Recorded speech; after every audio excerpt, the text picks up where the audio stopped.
We can see a lot of drama. We've seen a lot of drama before as far as clamping the war on corruption is concerned here in the country. But up to now, no one so far has been prosecuted. Allow me to introduce our panelists. You had their voices. Now you can see their faces. We have here with us Dr. James Nyikal, who is a member of parliament from Seme. We do have also with us, this is Senator Samuel Pugiso, who is a senator for West Pokot. We do have with us as well Richard Onyonka, who is a member of parliament from Kitatu Church. Also, we do have with us as well Alice Wahome, who is a member of parliament for Kandara. Good morning. Good morning. I like your hairdo this morning, yeah, right? You look lovely. Has Richard Onyonka tell you that? He's busy reading. He's busy. He's not even noticed. Surely. That's the problem. Those are malicious allegations.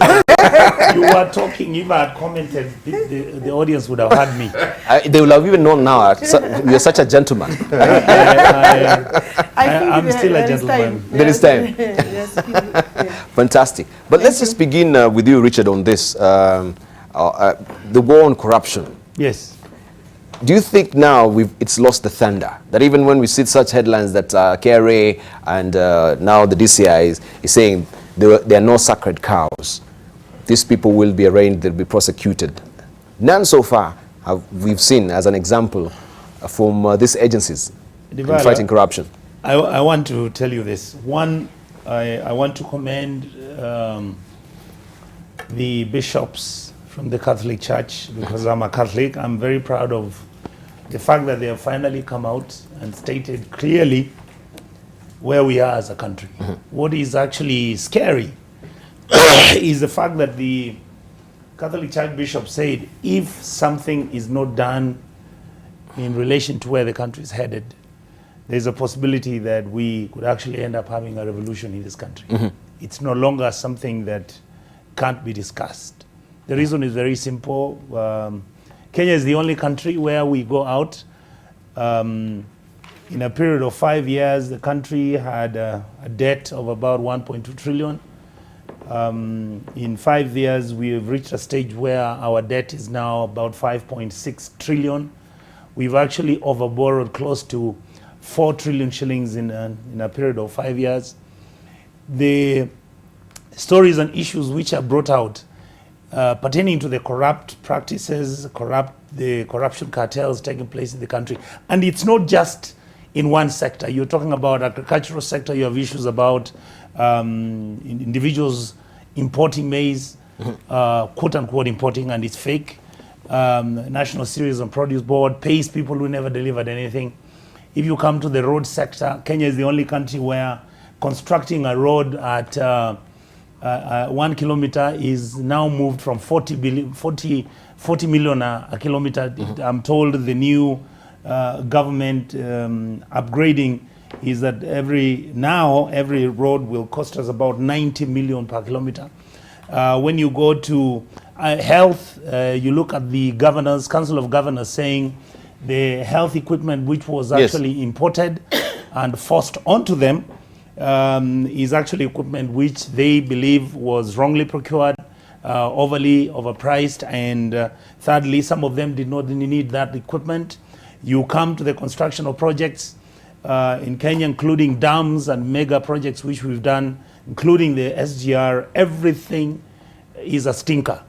And indeed, Dibal, this is something I think Kenyans need to start asking themselves. This was under Jubilee. Yes.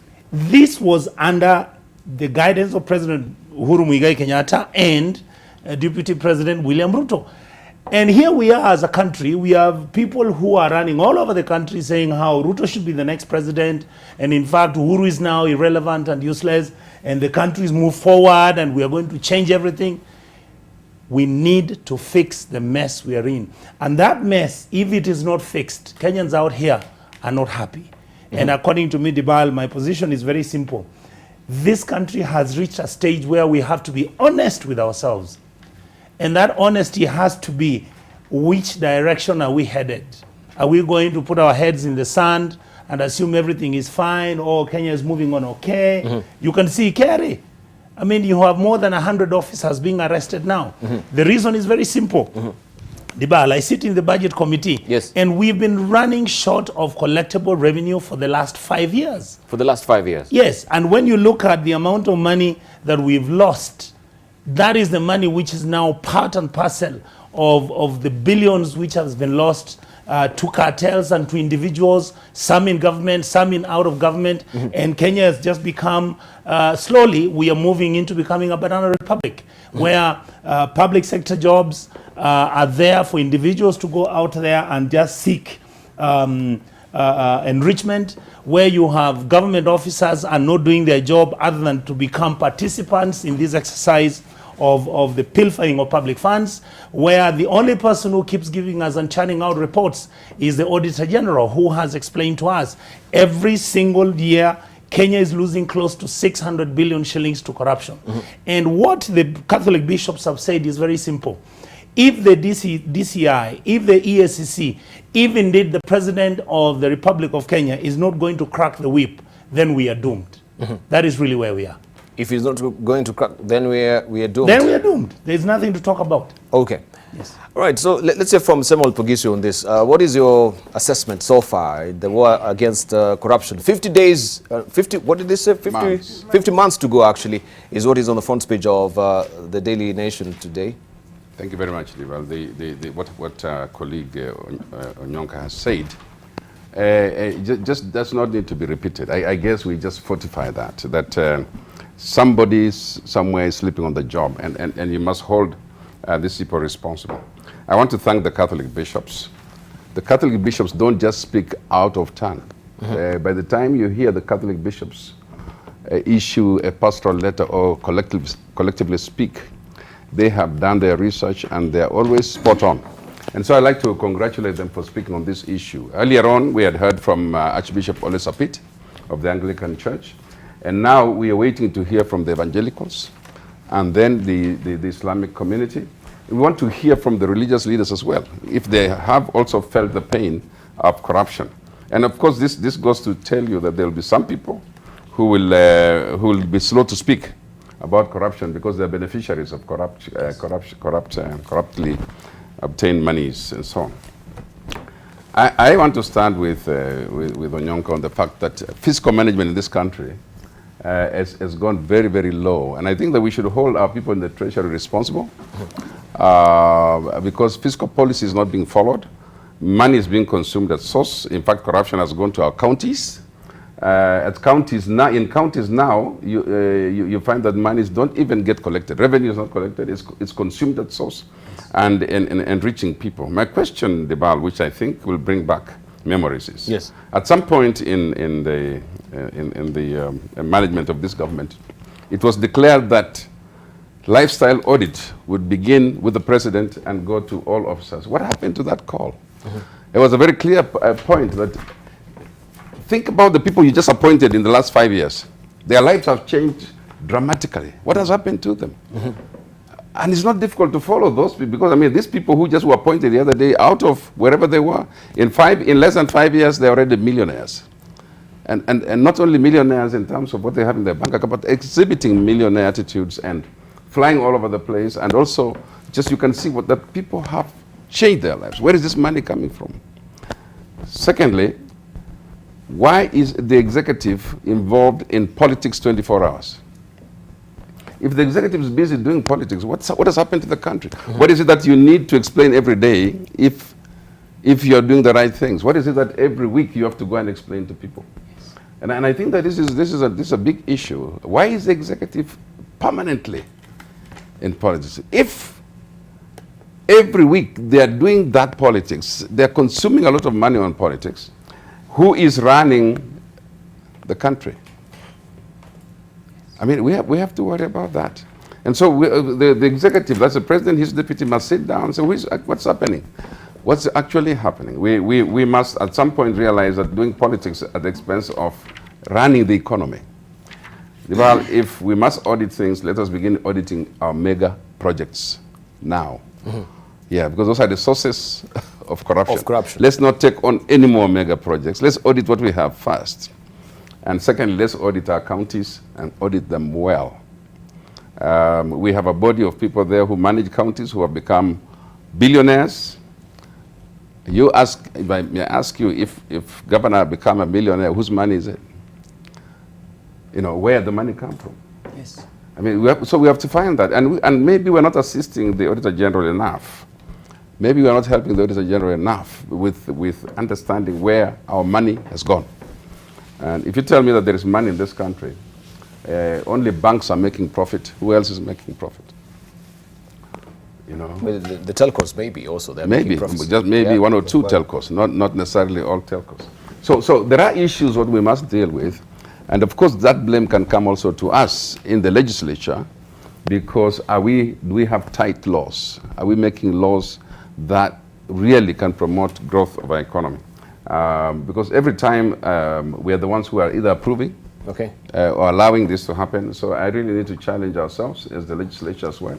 Right. To understand that we are responsible for the economy of this country. But with all these legislations that we do have, policies that we do have, we have even the Bribery Act, so many pieces of legislation on combating corruption in this country. Nothing seems to be working, Dr. Nyikal. So is it all about, so much paper but no implementation? My worry about corruption, I think the country is right to feel a bit disappointed, to feel that there was much hype and that nothing is happening. The extent of corruption, Honorable Nyonka had gone into it. It's everywhere, in health, in agriculture, in infrastructure. Anything that is done, you find it there. And then what you have to think of it is the depth of it. Genuinely as people, are we really angry at corruption? Even at individual level, do we just say it and then the next minute go and actually participate in it? But in public, we've talked about it. Because what happens in a nation is a reflection of the deep commitment of the people. Because the people, to a large extent, direct the leadership. If the leadership is aware that the people are deeply against something and are afraid that if you don't do something, there'll an uprising at Sudan, they will act. So to that extent, we came up, knowing that the problem is large, we came up with the bang, and I call it a false start. Why do I call it a false start? Everything was hyped, nobody will be spared, people were being arrested over the weekend. Now what I'm asking, was really there a laid down strategy on how we want to strike with this thing? If we were going to arrest people, had we laid down the investigative structures that will give all the information so that when the matter goes to court, and the court is supposed to be, we have the lawyer colleagues here, that the courts are supposed to be blind. They deal only with the information in front of them. They have no prior knowledge of what is happening. Even if they do, they won't get involved in it. So when now these people go before a court of law, is there enough information to indict them? Now, if there isn't, then the letdown starts from there. You hyped it, you brought them here, then the court says they are innocent, or the laws allow that they'll get bail. So they get bail, and they're seen. Some even go back to their jobs.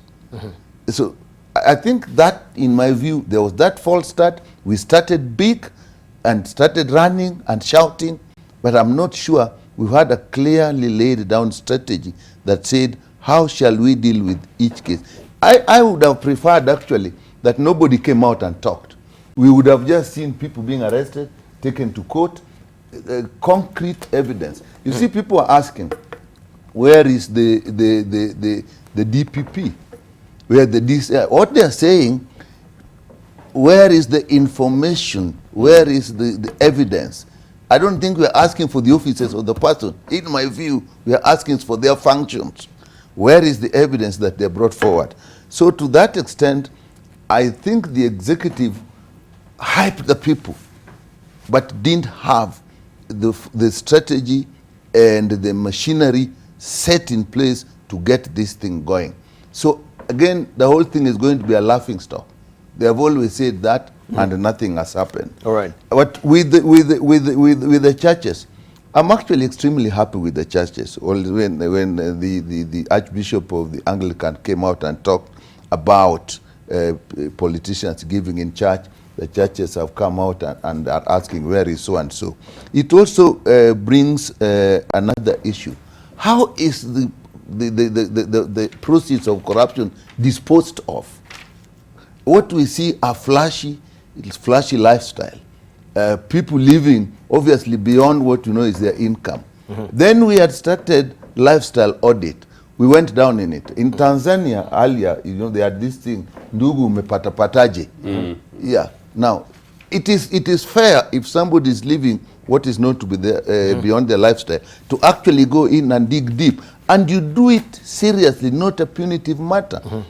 Now, the other thing I think people don't realize, that maybe we don't realize, the corruption, the depth of it is so much that when you go down into the structure of government, at the officers who are collecting information, the officers that are keeping records, the officers that maintaining, it starts there. In fact, the corruption in Kenya is a collusion corruption, where everybody in the system is actually involved. And my colleagues will tell you that kind of thing is very, very difficult to deal with. So now we just say that if you go to KRA, it's not the big, maybe the big guys, but you go to the bottom, the officers themselves are falsifying records. If records are falsified, how will they stand in a court of law? All right. That's a good probing question. Yeah. Right, but we want to take a short break right now. When we circle back, of course, we continue with the discussion so far. And of course, Kenyans are very creative. Over the weekend, we had this particular, of course, picture that was circulating and is saying missing. Of course, this is with the Tang family in Sheikh, right? And they say he's missing here. He's African, male, 61 years old, speaks English, Swahili, and Kikuyu. 5.81 feet with a light complexion. You're last seen in Beijing, in China. Has since then been missing from the public. Anybody with any crucial information, kindly contact Kenyans on any Kenyan number. Help us, please. No Kenyans should be lost. Hashtag find President Uhuru. That was actually circulating over on social media. And also the question is this what really prompted also the headline today on the front page, or maybe the reaction from State House? We can see here why Uhuru is under pressure, and we have the flagger there saying State House denies the president is missing in action. Yeah? And we have the sub-headline saying president is becoming increasingly isolated from the very politicians, mainly from the Mount Kenya region, who form the bedrock of his electoral machine.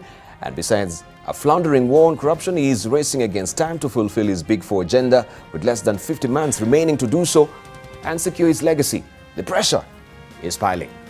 Right, we take a short break right now. When we circle back, of course, we continue with the discussion as well, looking also at the tenure of Jiraini at the KRA so far. The war on corruption also on that front, as far as KRA and revenue collection is concerned, is really telling of also what has been happening under his leadership so far. And now we have DCI really coming down and saying there will be no sacred cows as far as fighting corruption is concerned. But that is a sentiment we've heard from before. Are Kenyans also getting fatigued over these sentiments and the war on corruption as well? So we're becoming so insensitive. We look at that on the other side of the break. Don't go away. Welcome back. You're watching This Is a Point here on AM Live, and the conversation continues apace. It's all about the war on corruption. Is that war tapering off? Is it waning? All right. Of course, we've been seeing a lot of drama as far as arraigning people who are suspected to be embroiled in corruption so far. But is that particular boil growing bigger and bigger by the day? And who will help us lance this particular boil? And of course, fight corruption in this country once and for all, right? This is the question Kenyans are asking. And of course, are they also fatigued that every day we've had splashes about corruption, but nothing is being done as far as arraigning these people is concerned and prosecuting them, taking to the slum, to the jails all the slummers so far? We want to hear also from Alice Ohomesh this morning as far as the war on corruption is concerned, and we'll be discussing a lot of other issues as well. Let's hear from you. Good to see you. Someone is saying that I should actually have, in honor of Mother's Day, this is Jimmy Gakuo, in honor of the Mother's Day, the conversation should have been started by one Alice Ohome. Then she says, Yeah. anyway, Kieleweke and Tangatanga politics, handshake and corruption is a great. Is this great country, or has it have overtaken us? Well, I'll leave it for you to decide what he says. But in honor of Mother's Day. Yeah, Dibar, I think you are not gender sensitive. Actually, I like that comment because as you are riding with the three gentlemen, I wondered why you didn't come to me first before you went to the good doctor Nikar. Do you want us to go on that particular route? And you know what you've Yeah, done? you know, you have three men here, and I've told you, I don't know whether this is the 1/3, but you try, and if I don't come, actually, we need to recruit another 2, 3, 4 ladies or women for that matter. But let's go to the subject. Thank you for having me once again, Dibar. I've listened to my brothers here, and I think all of them are not giving Kenyans hope. They're not giving Kenyans hope at all? Yeah, they are lamenting like everybody else has been lamenting. And I think the last time we were discussing this in relation to how the president is handling the matter, I personally said that, the presidency is a very important institution in this country. I think the key most driving factor in terms of giving Kenyans hope, ensuring that inspiration continues to be a driving factor within Kenyan relationships and our economic base. But when we sit here, all of us, and say, oh, corruption, who are these who are corrupt? I think we haven't talked about people from outside. Largely, we are saying maybe 99 point whatever are Kenyans who are stealing. This is our society. So when we lament as if it is a single individual, I think we are missing the point. And therefore, the expectations of Kenyans that, and because I've read quite a lot when they were debating, I've read a lot on page 4. I think it is where we were coming as if, or a lot of noise, a lot of loud speaking about corruption, and hyping the Kenya, and we said even earlier on, hyping the Kenyans' expectation so high, knowing that we have systems that work, that are supposed to work. We have institutions that work within the law. Then, therefore, when you hype Kenyans like you arrest somebody tomorrow or today, and then within 2-3 weeks, Kenyans were expecting some results. It doesn't work like that, Dibar. And we need to tell Kenyans that they need to give this matter time. I am seeing as if Kenyans are saying now they have lost faith in Uhuru's position in fighting against. I think that is really the biggest mistake again we can make, because we need to encourage the president. We need to encourage the institutions, the DCI, because I am hearing Onyonka saying the DCI is either not working or the DPP. Where is the DPP? Even there are some statements here. Where is the DPP? They want, when an arrest is taking place, people think tomorrow you reach the court, then the court will deliver a judgment. No, even the media need to drive this thing systematically. The work we have done, the laying down of systems, I can assure you, I know that the DPP has an increased budget so that he can strengthen the capacity of his office. Previously we were complaining that it is not working. I think the EACC now has a new director. So that, and Kenyans are expecting a lot from the new director. We have, Kenoti is a new personality in the office. He's a new director. These people have not even been in the office for 1 year. Maybe roughly one is this year, because I think we gave him a job in January. So why don't we give this matter time? The president has given the best in terms of goodwill. But there are some busybodies that have been inciting Kenyans as if corruption will be wiped in a day. This thing started a long time. What we need is laying down of systems. But what busybodies are we talking about? I mean, there are many politicians who keep on thinking that the corruption is in a single place. Corruption is within. Let me finish. Onyonka, you will wait, because you are one of the people who is saying we have lost it. No, I said the church. Let me finish. Church. Protect me, because you will have a right of. I said the church. The church has made a good statement, but even the church must tell Kenyans that we must believe in institutions. until we believe institutions, until we strengthen and demand accountability from the institutions, they should be explaining to us how long it takes, what they have put in place. The arrests have taken place. We are acting as if no arrests. But Kenyans are taking special umbrage to the institutions that does not deliver. So do we just believe institutions that do not really deliver? No. Dibar, these institutions have just been revamped. That's what I'm saying. And I'm speaking loudly. The DCC has been, a darling of Kenyans. And if we now sit here and start now saying, look, the DCC, the DCI, is not now delivering, I think we'll make a big mistake, because the man has been working 24/7. We have seen a lot of people taken to court. Now we should be asking now, the next thing is, when will the judiciary give us result? The judiciary has been given funding. There was a time that they were complaining that they don't have money. Their capacity is there. What the Chief Justice and his team need to do is now put in courts in place that will process these things as soon as quickly as possible. Dibala, I think a lot of work has happened. We've never seen the number of arrests, the high-profile cases that we have seen.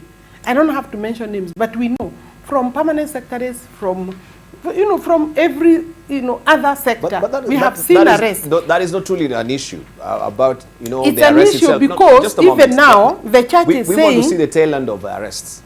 You know what we are hoping to happen? No, listen, Kenyans have no qualms in people being arrested and being taken to court. They want to see the prosecution and the tail end of it, and we see also these monies, recovered from these people at the end of the day.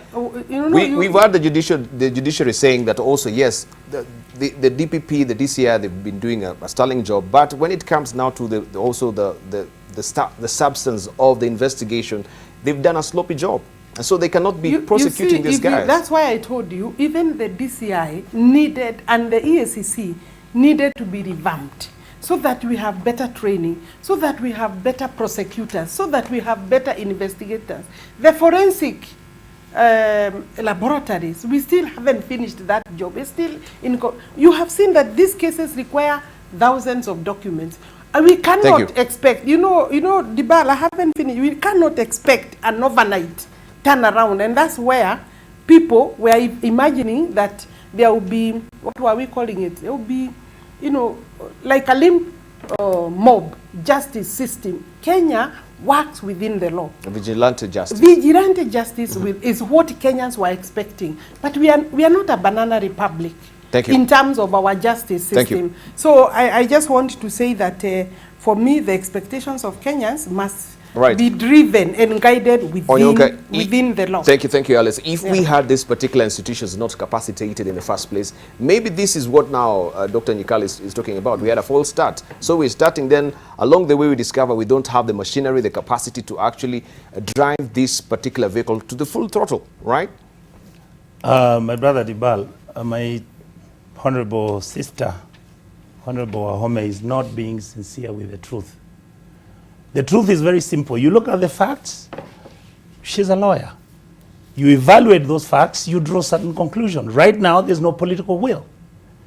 What the executive, which is actually Jubilee-based, is doing is you have a war between the deputy president and the president's people. The president is trying to push so that this issue can be handled and tackled with honesty and sincerity. And then you have the wing of the deputy president. His team feels that, in fact, this war is targeting Team Tanga.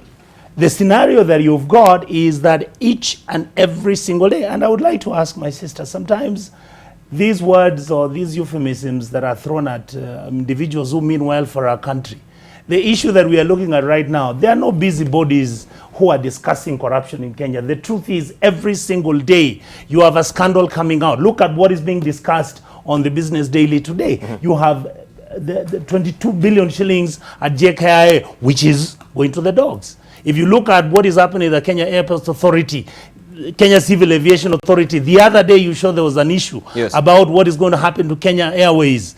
Another scandal. You come down and look at what is happening today. The paper is asking, what are you people going to do? You are allocating exactly this 38 billion shillings, which is equipment which was supplied to the Ministry of Health.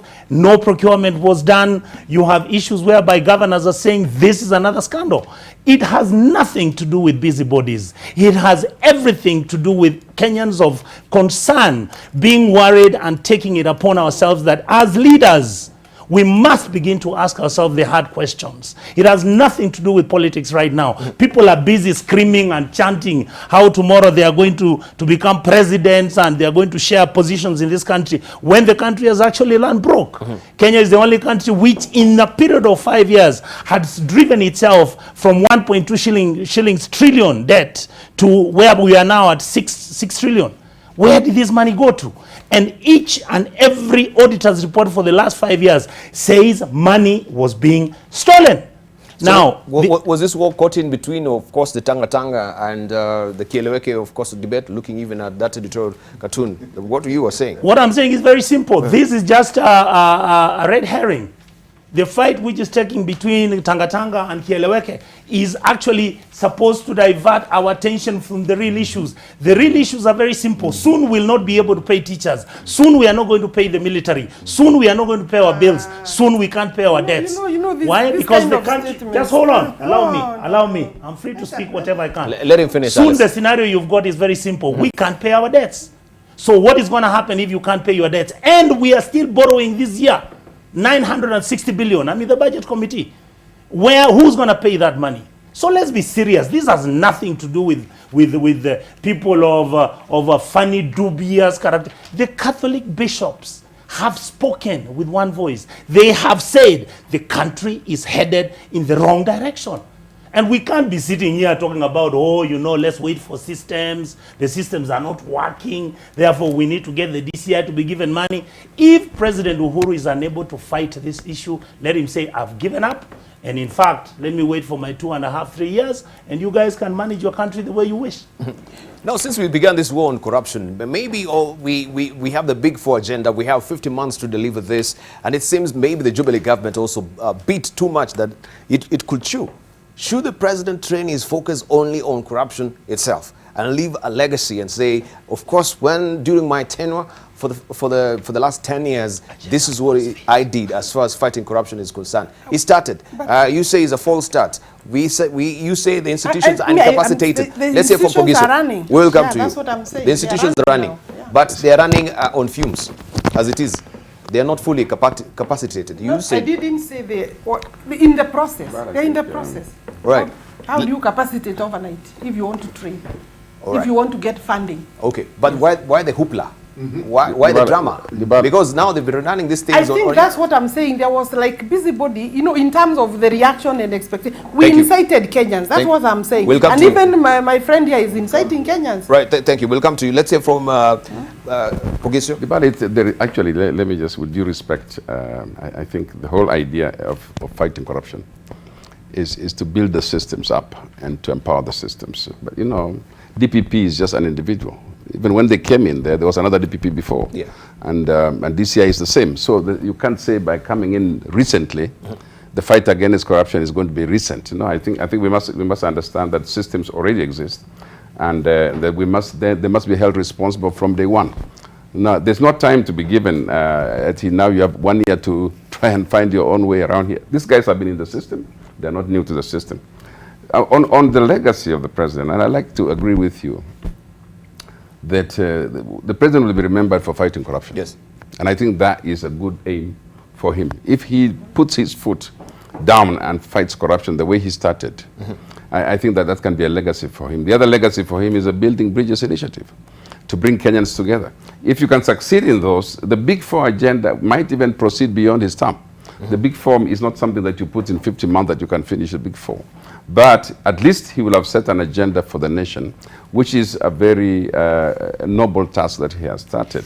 And I'd like to congratulate the president. By the way, the fact that the president has not been seen in public, I think should never scare Kenyans, because, I mean, presidents also require a break. People require also to take a break sometimes, maybe in planning, in strategizing, and I'm sure that is available, since we know that he came back from China. So those who are saying he was last seen in China should change that statement. He was last seen in Kenya, and he's in Kenya. So apart from that, let me just say this. I'd like for us to begin to focus on what has happened. You see, the fight against corruption has kind of slowed down. Can we begin to focus on the role of the judiciary? I mean, here is a stage where it looks like the judiciary, of course now there was fight about the JSC and so on, but the judiciary now is really requires to show us. I know that we think the judiciary, we've now seen the judges, some judges have been corrupt, some of them are going to be investigated. There have been petitions against certain judges. Some of them have been exonerated. Some of them are being exonerated, and I think there's also protectionism happening there, which is possible. Now, if we cannot allow that to happen, institutions are protecting themselves, then who is going to give Kenyans the justice? If for example, Deval, that money is king now, okay, cash is king. Everybody who has cash cannot be cannot be jailed because they have the money. So what is it that's happening in our country? We need to look at all that so that we can have the institutions of treasury, the institution of the judiciary, the DPP and the investigating agencies, all of them need to be protected from being corrupt themselves. There must be people of high calling. For people to actually serve in those institutions, there must be people of high calling. So that we don't get accusations like these about drug dealers, the accusations about politicians, some of the politicians who are corrupting these people, about business people. So when we have the institutions protected, KRA is coming up now. I think any time now we may have to have a change of guard in the KRA. Should we not identify Kenyans whom we know are beyond reproach, above reproach, to be able to take up that task? What I'm saying basically is that we need to now start auditing our institutions which are dealing with corruption. Get rid of the corrupt people within there. Get people there who are strong enough to fight corruption, because the war against corruption requires strong people. But this exercise has been done before. They try every time. You have to do it. You have to read. Yeah, but every time you see, even they say sanity is doing the same thing all over again, over and over again, and without any end results at the end of the day. There are Kenyans, there are Kenyans who can fight corruption. It's just that when we identify people, sometimes we don't look far beyond certain people. There are people who can actually help us fight. Then the idea is, if there are wrong people within, for example, the ESCC, we already have strong people there now. The DCI has very strong people, and the DPP. Well, now we need to see these people strong, with their strength, moving in the direction of making sure they have tight cases, and then the judiciary to help us with these cases, so that Kenyans can have the confidence. There is no money felt on the ground. Thank you. Thank you. Where is the money going? The ordinary mananchi, business people, very soon you will see them going on the streets. We're not inciting people. People are talking. This is what people are saying right now. If you listen to the population, people are about to say we are going to walk and march. Why? Because very few people are keeping the monies. Right. Very few people are keeping the monies. Kenyans are getting frustrated on this. And we've seen also with the civil society coming up with some of these protests as well. Now they want to call it even the red vests, maybe following suit of what was happening in France with the yellow vests as well. Let's hear from Dr. Nyikao. Honorable Ali said we must give people hope. You can't give hope forever. If you give hope, there must be evidence and signs that something is going to happen. And if again we say corruption started a long time ago, we are being apologists for the corrupt. Now, when we say we have excited people, who excited people? It is actually the force that came in. We are arresting everybody. They'll see them in court. Nobody. No, it was not politicians who incited the people. It is actually the executive when they came out with the big bang, what I was calling a false start. That is what excited the people. But what, in my view, what has happened, I think politics has taken away the focus from corruption. And I think purposely deliberately directed it to 2022 elections, and now whipping up tribal feelings. Our thing is going. Now we are being denied.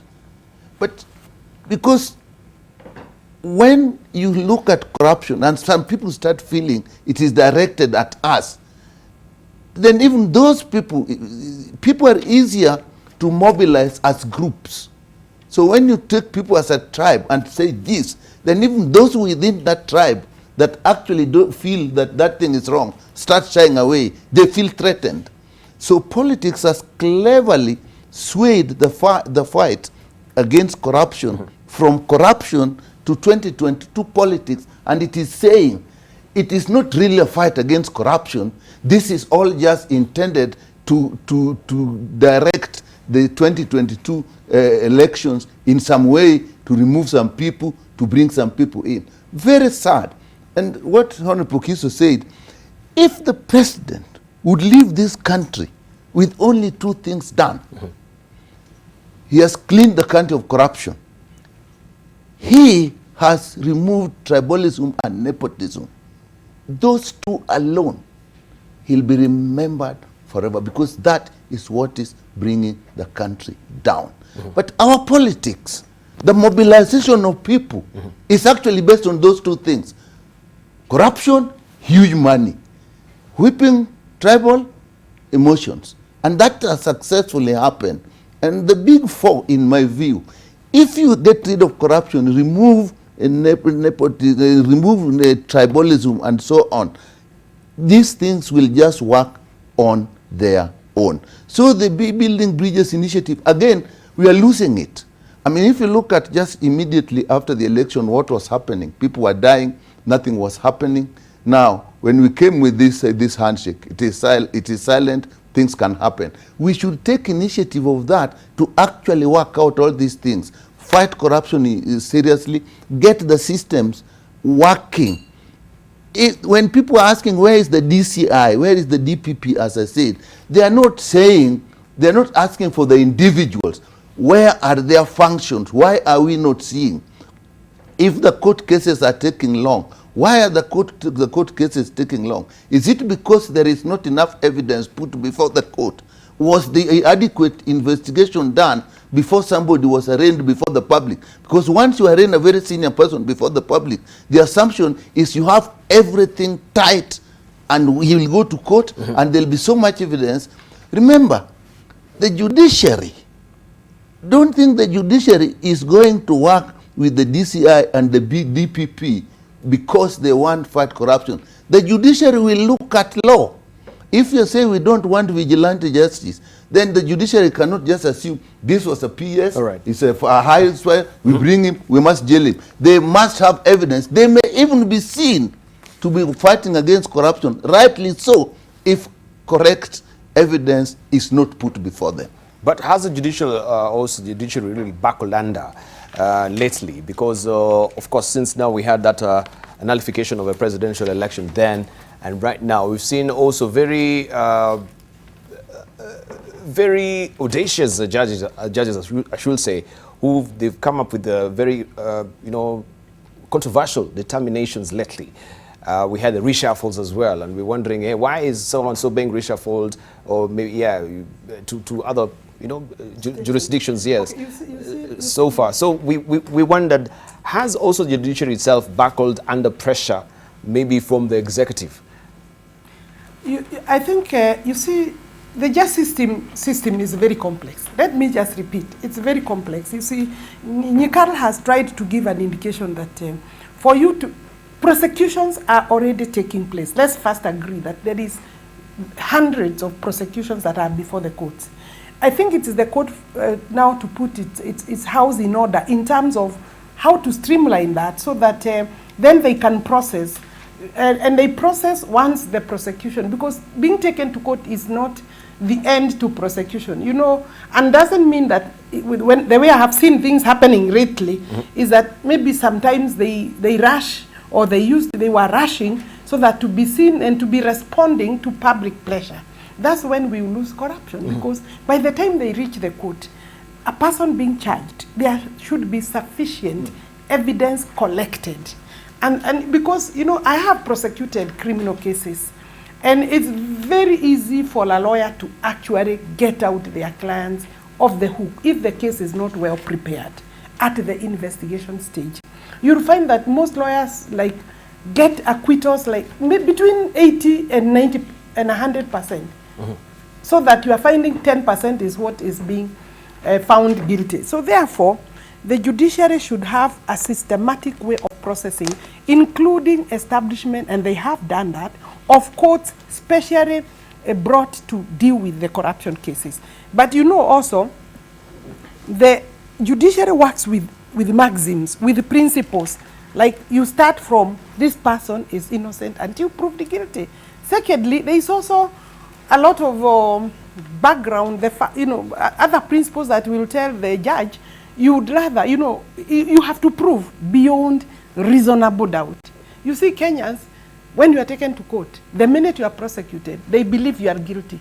But that's not how the courts will work. Those are the dichotomies that exist. But exactly, this is what we're talking about. But the judiciary, when we have all this drama, we have the media also invited to see them, being taken, arrested from their houses, arraigned in court. Why can't you just do this covertly? I agree, that's why I was talking about busy bodies, and he thought that I was talking about the bishops. I'm not talking about the bishops. Even the media hyping everybody. I think there was a mistake, an error in terms of judgment, and I didn't want to support the DCI, but I think, and the EACC, this business of calling the media or media sneaking through to what they are doing before they reach court. The minute you are called to the DCI, then you find the media will camp there. And from the Kenyans' perspective, you actually are guilty. I think that is doing injustice to the justice system. So let me say the judiciary itself may not be an innocent player in the, because as you say, there are judges who have been found to be fairly faulty, even at the Supreme Court level. My brother here is talking about, I think maybe selective protectionist or protection for some judges, but there is also been victimization by the JSC, victimization and selective justice for some of the judges, including up to Supreme Court level. If you look at the way they have been handling, and I hope that they will actually put their house in order, because the JSC is a very critical organ in terms of how the judiciary functions. If we lose it at that level, then the judiciary goes haywire. But also transferring judges from one station to another is also part of possibly sometimes even breaking some systems which may not be necessarily working. Yeah, but the time also is a suspect, right? Even though the transferring of these judges I don't want to see that. You see also, sometimes judges, when they stay in a specific station or in a specific division, sometimes we have seen certain trend in terms of how they deliver judgments, and then they become easily accessible because there are systems that they have established from their clerks to prosecution. So the CJ has the responsibility to be informed by material around certain stations, so that transferring really is within his discretion. I wanted just to maybe to pick your brains as well. Yeah. When we had also Justice Ojwang, and we know that case about him bringing broiling corruption with that Madam Road that was leading to his house as well.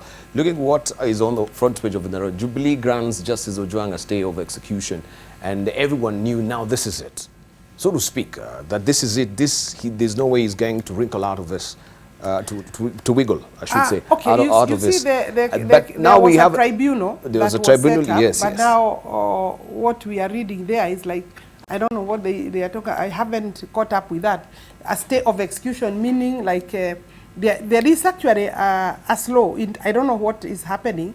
Maybe there is the negotiations, because you see the JSC processes its case in a certain manner, but the matter has left the JSC station. It's actually with the tribunal. With the tribunal. It's with the tribunal. But I don't want to make statements that may be prejudicial.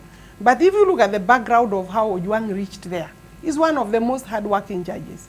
If you look at the people who complained, the bar, there is a lot of demerit in terms of those people who filed that complaints. They are known in this country who they were working for. So I don't know, and I hope, in all honesty, but the flip side as well, obvious is that case, since the 2013 general election on this. No, I'm talking about the matter before Now, you know, like, how would you prosecute somebody because there is a road that has gone through your home? How many roads pass through our homes?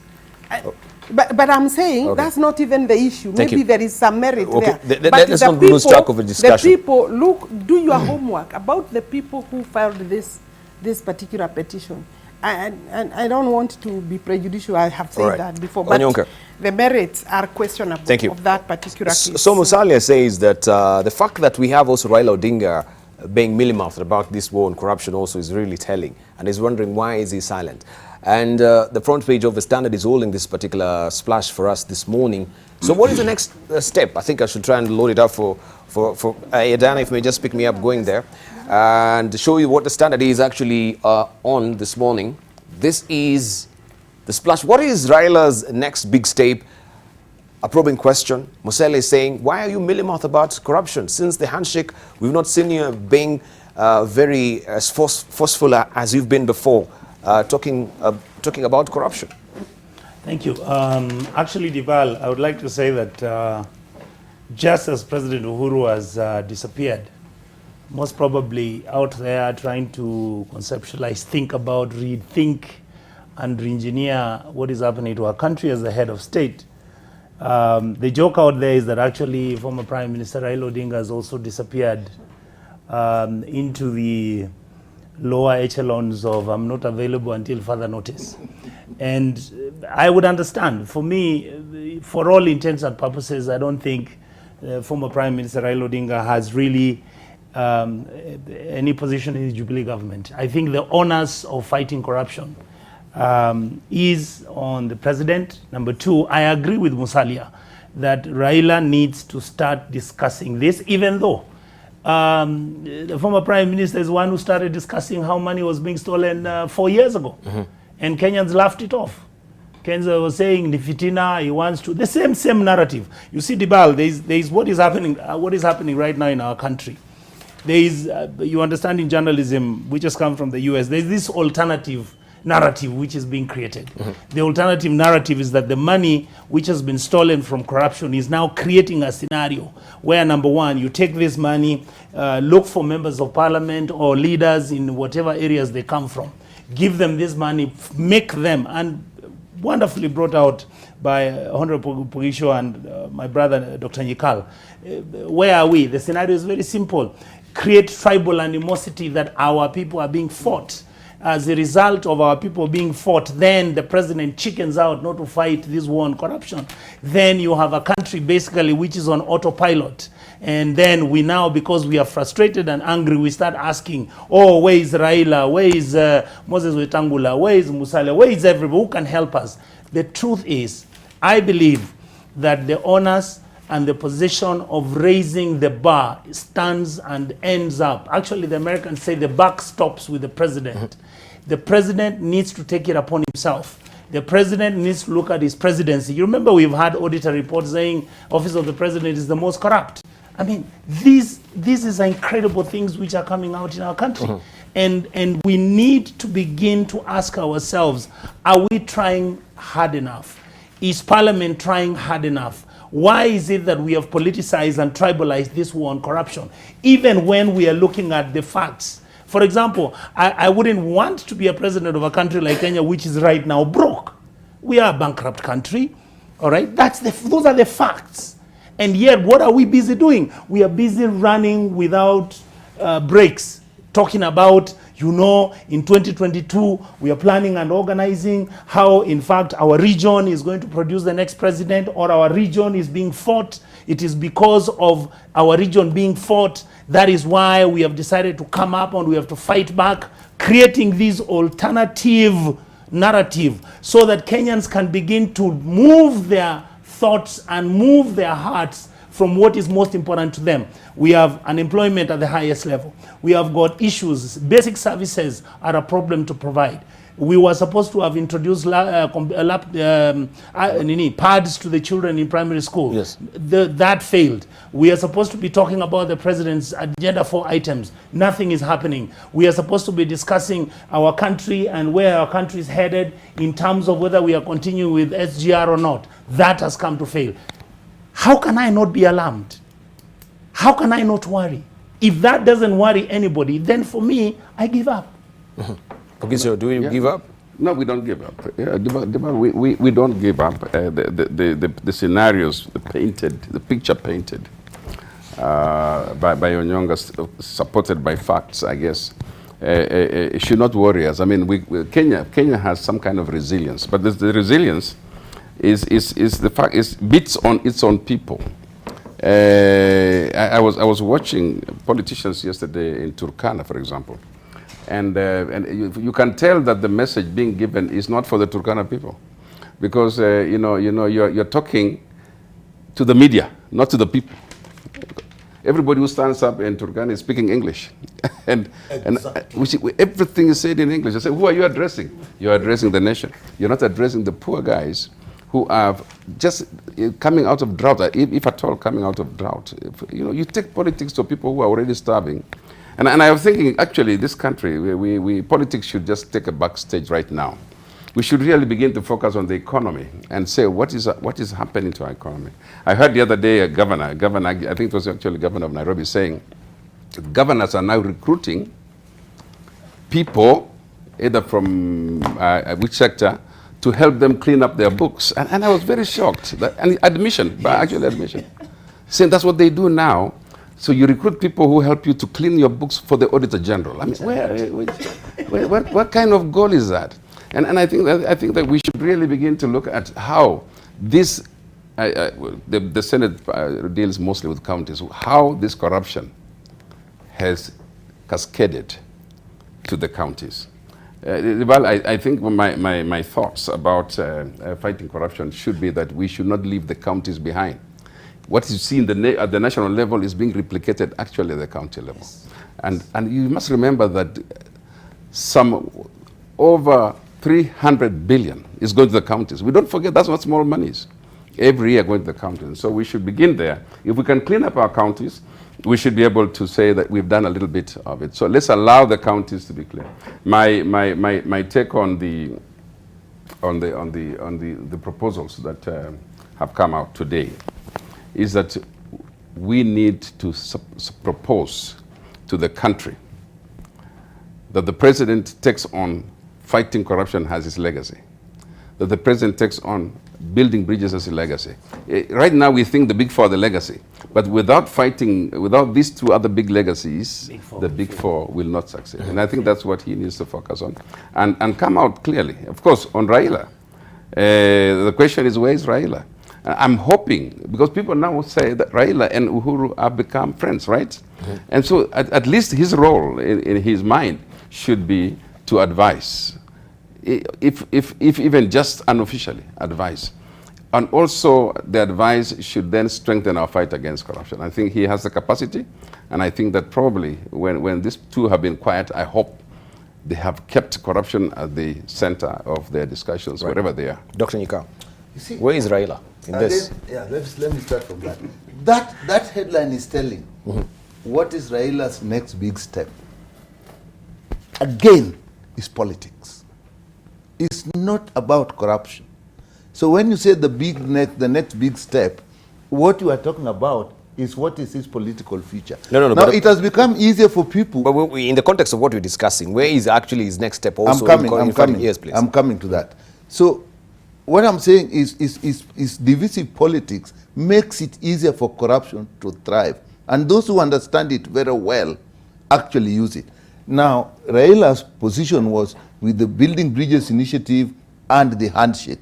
In my view, that provided an environment in which the country can now look at the issue of corruption, look at the issue of ethnicity, look at the issue of even electoral processes, look at the issue of security. Never but the BAL in the history of this country has the opposition and the government said, let us sit together and fight this vice of corruption. But what have we done? What we have done, we have said, this is nothing big about fighting corruption. It is nothing big about bringing cohesion. It is nothing, this is all about 2022. Go back to politics because that is it. As you said, Raila and Uhuru have had a handshake. It is normally would be in bad taste if you have said, okay, let's work together, and then the same time you come screaming at the person you've said you are working together. In fact, in my view, the silence of the president and even the silence of Raila would be golden if in the background they start to work a very serious strategy where we will not see things of what we are going to do, but we see things happening. We see somebody arrested, the next time we see somebody is in jail or acquitted, if that is true. So they are going to fight a big thing. Let me tell you, in my view, corruption in this country has become a national collusion. You know, collusion is very difficult to deal with because all the people who have the information are part of the racket. So that is why you will need a very strong investigative department, the DCI. And then when you have that information, you need a very strong prosecution department and a judiciary that is working. So my view of what Raila should be doing now is actually, he should then be supporting the president. And somebody once gave a definition in 1981 when we went on doctor strike, and everybody kept telling us the government doesn't want this. From the director of Kenyatta, all the officials up to Hota Magugu was, then we asked, who is the government? Everybody says the government. And somebody said the government is the president and people he listens to. So in that case, yes, we would expect that if he has the president ears, then they should now work together. And then the BBI is politicized, but it will be probably the greatest move in this country to bring cohesion and fight corruption. Right. We also have reactions on Twitter here before we continue with the discussion and also we prepare our headline thoughts. We have this is Dr. Jen Omwenga saying, corruption is when MPs unite to increase their salaries and yet Wanjiku cannot afford a meal a day. That is Dr. Jen Omwenga there. We have also Simon Wamukota saying Charles Bongo from Matunda Moyes Bridge tuned in. Thank you for watching this morning. We also have Dr. Kaikai Kalubusia saying that corruption is now an exponential phase at 360 degrees centigrade. It's meticulously planned, cleverly executed, and therefore fighting it is extremely complex and tricky because it involves everybody in the food chain. Also, we have George Njombai saying, Mheshimiwa Alice is either out of touch with reality or very, very economical with the truth. Which side is her battered breath? Right? This is George Njombai asking. Of course, we'll have time also to just reply that. Abdullah Mdamo saying, as a nation, we are already in the abyss and it will take more than God's intervention to get Kenyans back to lost glory. Judiciary, legislature, executive are the more corrupt. They are the pillars of our democracy, but they are morphed, or they've morphed into the oppressor and benefactors. Also, we have Mark Oseno saying, I'm beginning to like your perspective on conversations. If I were the one, I will not have told it better. We are not patient with ourselves. Also, we have Harrison Tirop saying, Honorable Ohome, you're defending the indefensible. Honorable Onyonka is right. These guys are not serious in fighting corruption. The war is in Jubilee is rage managed to shift focus. Government is broke. That's why Huduma number and the housing levy is to get funds. Well, he says bure kabisa serikali, bure kabisa here, Harrison Tirop. Laws are as good as those implementing the laws. No law is right enough and too good more than the implementer. And also we have one brother, Jay Musa, saying wrong time to take rest. Right, those are some of the actions there on Twitter as well. Wrong time to take rest. Let's hear from Alice. Yeah, okay. I think there is somebody thinking that maybe I'm not in touch. You see, I'm being practical.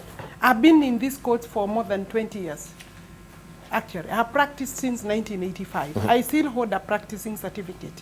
And I can tell you that we are not about to, we possibly may, as Parliament, need a law, especially to manage some of these issues that Kenyans want a quick response. You see, today there is no limit as to how long a court can actually deal with the matter. Once the matter is in court, the court has the conduct of that matter. It determines when and how, although basically once a trial starts, the court should go on daily basis. But there is no law like the way we have elections act saying elections must be, petitions must be determined within 6 months. Yes. So therefore, maybe we need to relook at our criminal laws and possibly come up with a time limit within which the trials relating to these economic crimes and corruption cases should be determined. Then, therefore, you can be able to hold a judicial officer accountable. And of course, they have to work within that time. So I think there is some work there for Parliament. Then the other thing is that where is Raila? I think Raila is, you know, the government has a structure.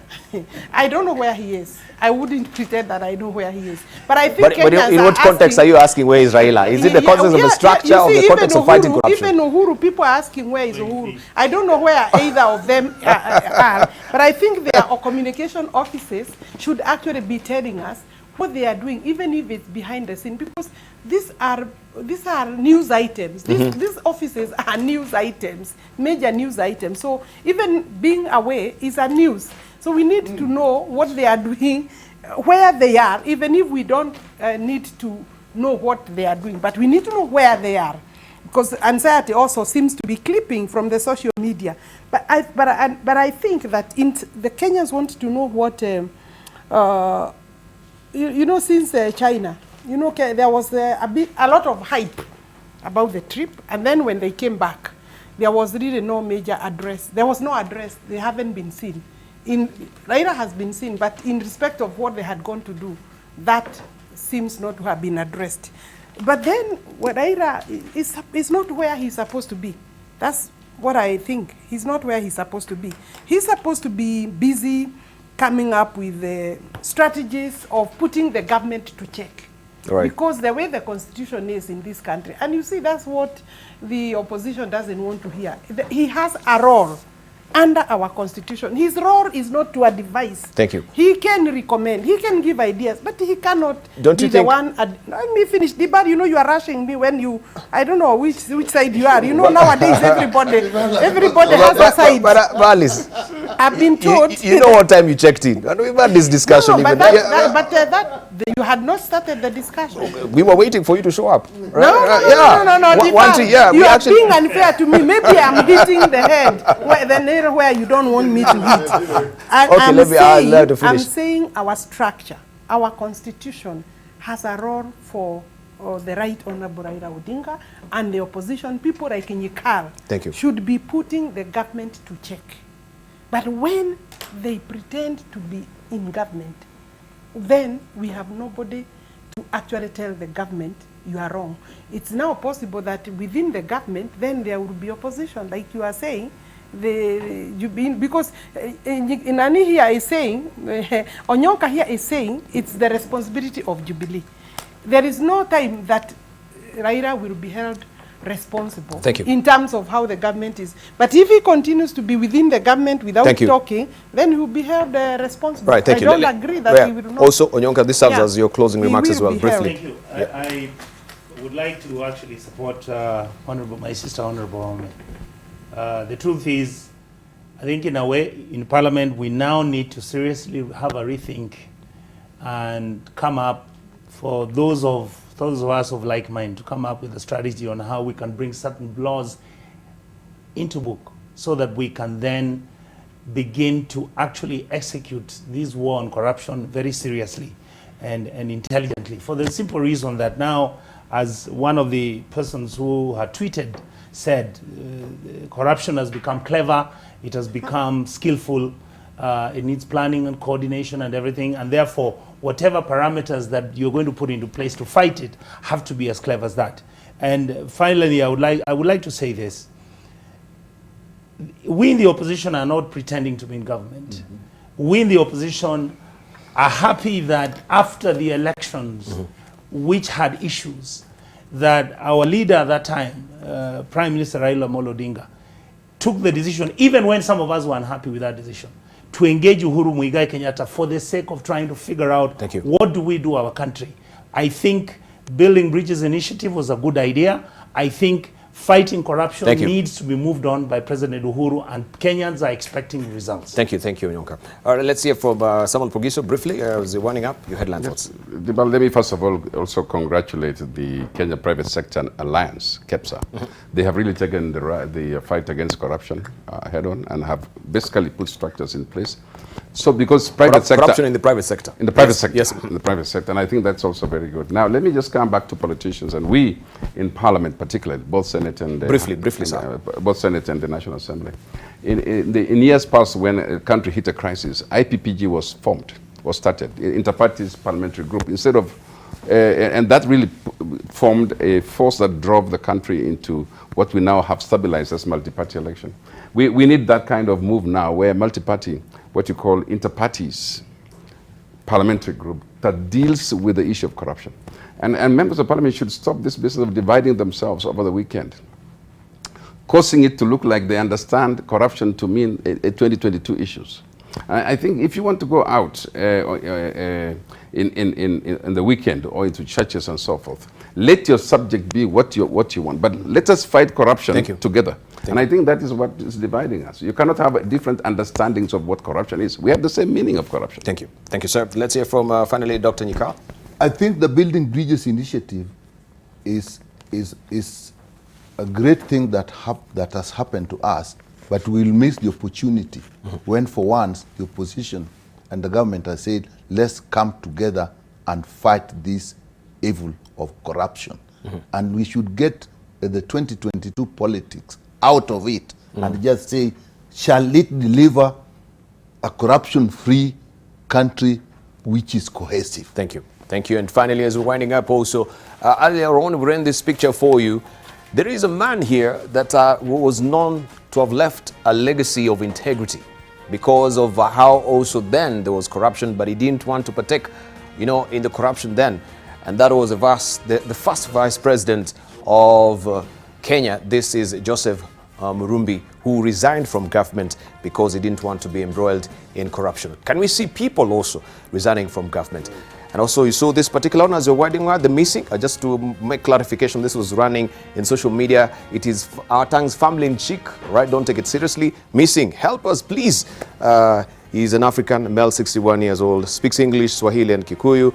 This is President Uhuru Kenyatta, who has been missing so far, and people wondering, where are you, Mr. President? He's not been seen since Beijing. They put it like that also on that particular picture. Thank you very much for your valued company. I want to appreciate our panelists this morning, Alice Wahome, also Richard Onyonka, Samuel Pogiso, and Dr. Nyikal for coming through, and very engaging discussion this morning on the war on corruption.